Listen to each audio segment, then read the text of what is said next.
Hello, welcome. Thank you so much for joining us.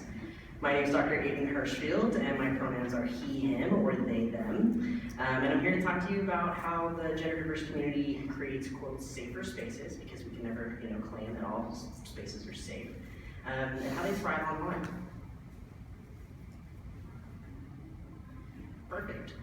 So I like to start with a little bit of goal setting for our conversation. Important to this is the language that we use and the context, and also minding together the misconceptions and the gaps in research that currently exist around the gender diverse community. We're going to talk about current research in this field, including my own research, as well as future research predictions or areas that I'd like to study. And I'll share with you some best practices as well.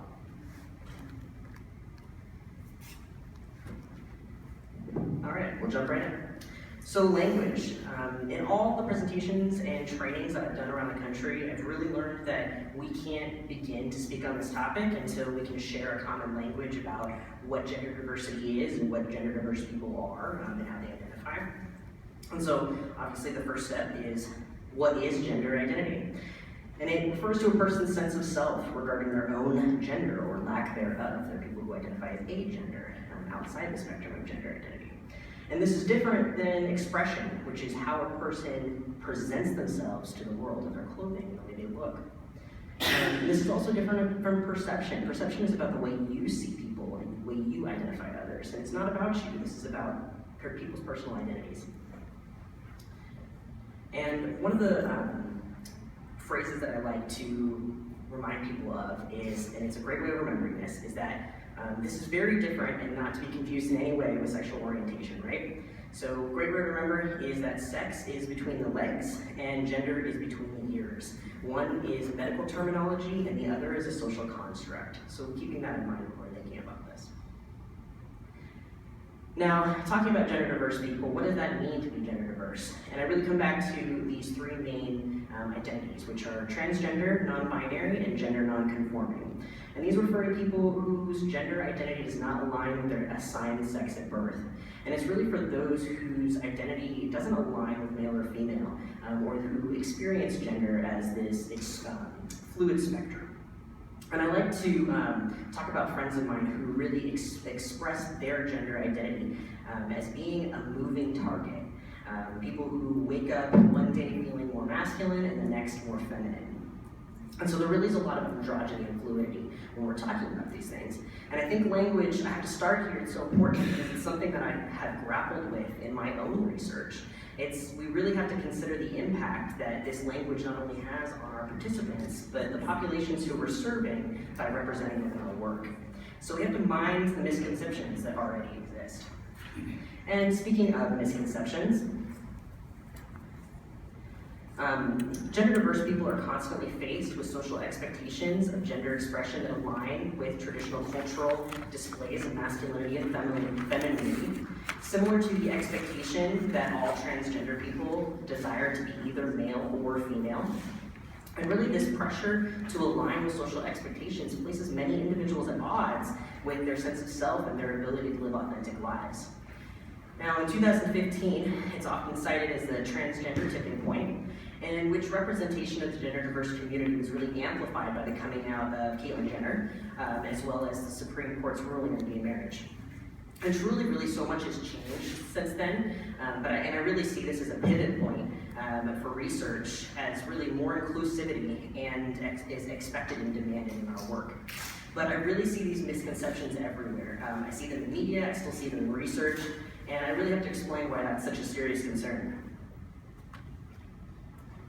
So in 2015, the National Center for Transgender Equality, they conducted their most comprehensive census-style study on the US transgender population.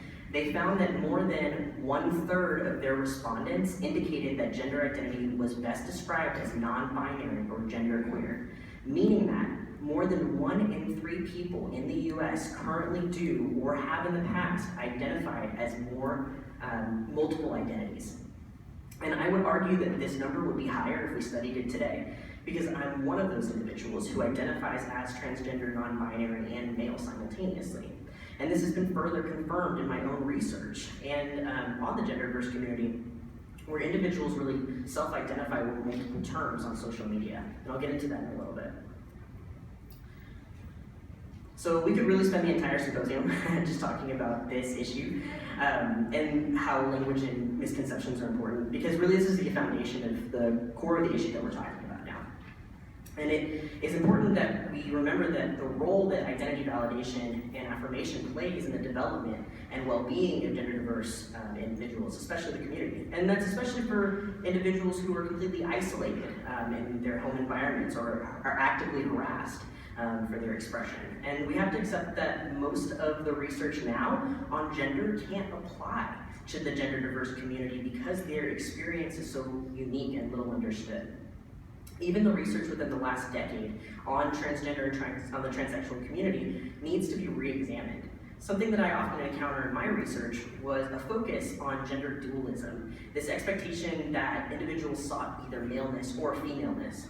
A great example is the focus on surgery and medical transitioning, something that I'm constantly asked about by people, just individuals, random people on the street asking me, what surgery options have you had? So we all remember Caitlyn Jenner, her risque Vanity Fair issue, really the elucidation of female beauty standards. And I find that this is further reflected in the celebritydom of Laverne Cox, who's from Orange is the New Black. And both individuals have access to medical transition options like breast augmentation, hormone replacement therapy, hair extensions or treatments, and other feminization procedures. They represent the ideal female body and are idolized for it.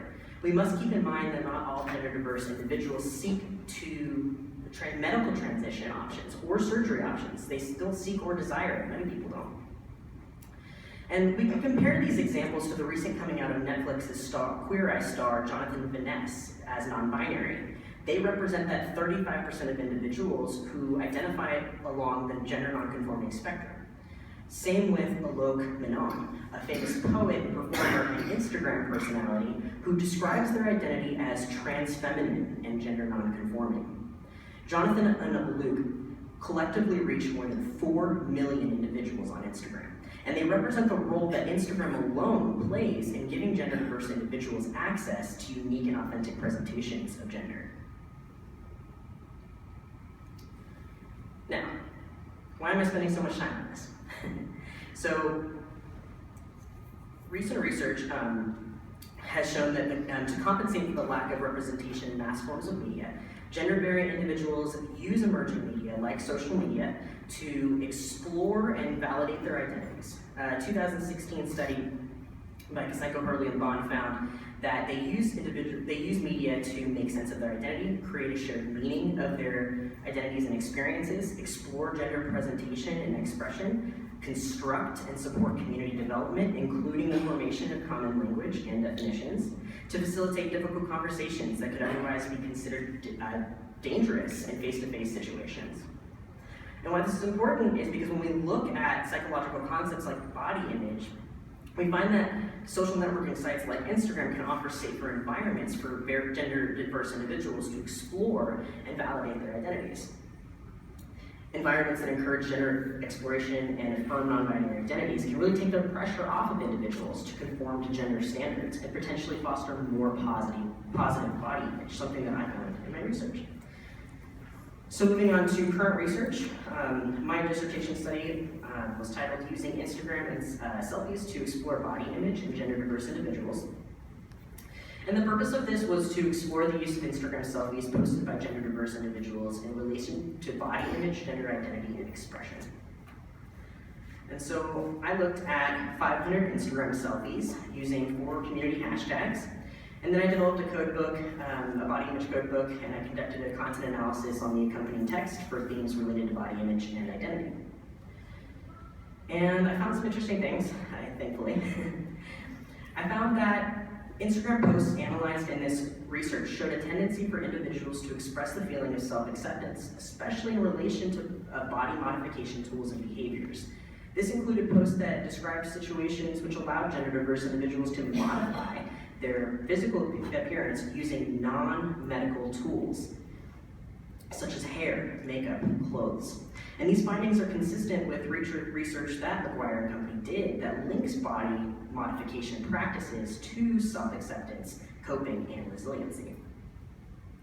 I also found that gender diverse individuals, like I said, they self-identified or labeled with multiple identities, meaning that posts made by gender diverse individuals often included more than one study-specific hashtag, and they also likely mentioned other gender diverse language or identity language.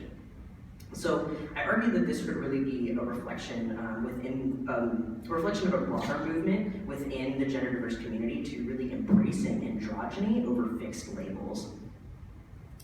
And finally, the content that I researched showed a tendency for individuals to express more body positivity than negativity, especially when coupled with the ability for individuals to self-identify and express authentically. For instance, self-acceptance and social acceptance occurred more frequently in posts that describe situations in which people could express themselves freely.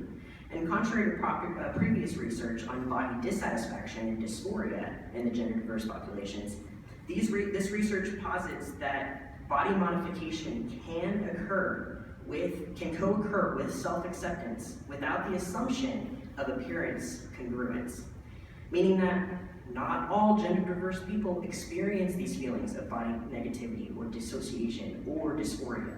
It cannot be assumed that everyone that's going through gender exploration, like transitioning, places them at odds with their physical characteristics, but rather instead, it potentially facilitates more opportunities for self-acceptance.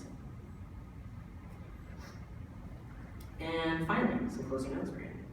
So future research directions in this, things that I would like to study myself. I'd really like to dig deeper into the uses and gratifications of media use by gender diverse individuals in a broad sense, but also hyper-focused. Examination on the connection between social validation and self-acceptance for these communities online. And beyond that, I'm really incredibly excited about the future integrations of technology and research in this area, specifically immersive reality to better understand gender identity exploration or to treat dysphoria or sexual dysfunction. Obviously paying close attention to ethics. And speaking of ethics, my last best practice for y'all. I really have the unique opportunity to speak to you folks, the clinicians and researchers who are encountering gender diverse individuals every day. And a blanket best practice that I think that we can all adopt when approaching these communities is to be open-ended, be as open-ended as possible. Give gender diverse individuals the opportunity to identify themselves in unique ways because we can discover more about what that means. And remind yourselves that gender is not a fixed position, it's a fluid spectrum. By simply offering participants and clients the ability to customize their identity, you're paving the road for all of us to better understand and support these communities. And thank you so much for being here today, and I appreciate you taking the time to listen to me.